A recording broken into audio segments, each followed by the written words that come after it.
kalata min bɛna boloda juin kalo tile 18 min bɛna taa sariya sunba kan bɛna maliyɛnw bila kalafili la Mali kɔnɔ ani Mali kɔkan. Labɛn min kɛra kalata nin senfɛ maliyɛndenw min sigilen bɛ Cameroun kɛrɛnkɛrɛnnenya Yaoundé an ye kuma di Mamadou Sédou Touré ma. Ale ye communauté malienne 3e vice-président ye. Il était nécessaire que jamana sariyaw ka yɛlɛma. Donc o kuma nin sera. Donc vraiment an kɔni an mɛna kala fili o fana nimisi wasa b'an kan d'abord. An kɔni ye bakuruba mun kala kɔnɔ vraiment a ka ɲi parce que an kɔni hakilina la parce que bɛɛ n'i ka hakilina don. Jamana ka ɲɛtaga b'a la, jamana ka yɛrɛma hɔrɔnya b'a la, jamana ka avancement b'a la en un mot quoi.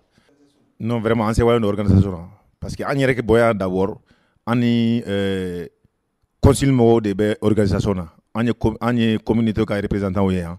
Mais conseil mɔgɔw kibaruya mana bɔ Mali la kana o b'o lase an ma yan.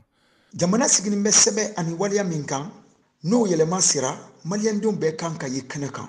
Musa Bala Kamara ale ye jeunesse malienne président ye ka bɔ Yaoundé. Bon ne bɛ se min fɔ constitution kura in kan komi hali n'a sɔrɔ an m'a bɛɛ kalan mais fɛn caman b'a kɔnɔ an y'a ye minnu ka jamana ma quoi a bɛ se ka kɛ sababu ka Mali ta ɲɛfɛ.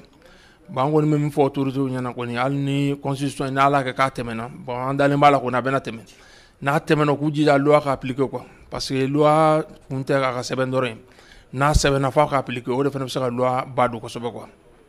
Constitution kura min bɛna sigi yɛlɛma caman donna a la maliyɛndenw min bɛ kɔ kan diaspora maaw laïcité président y'a sariya ani fɛn camanw. Honorable Mamadou Satigi Jakite Haut Conseil des collectivités ɲama ye walawala caman fɔ ka ɲɛsin maliyɛnw ma min sigilen bɛ Yaoundé walasa kalafili min bɛna kɛ dimanche don min ye référendum ye o nafa ka se jamana ma don nataw la.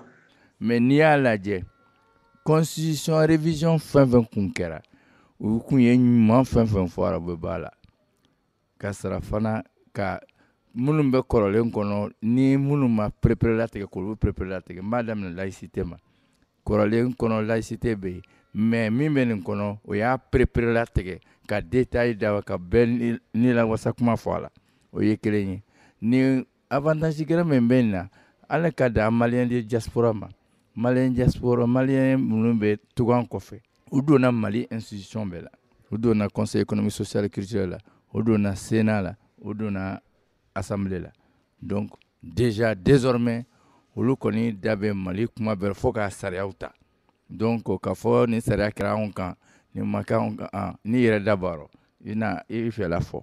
Mori Touré ka bɔ VOA Bambara tɔgɔ la Yaoundé Cameroun.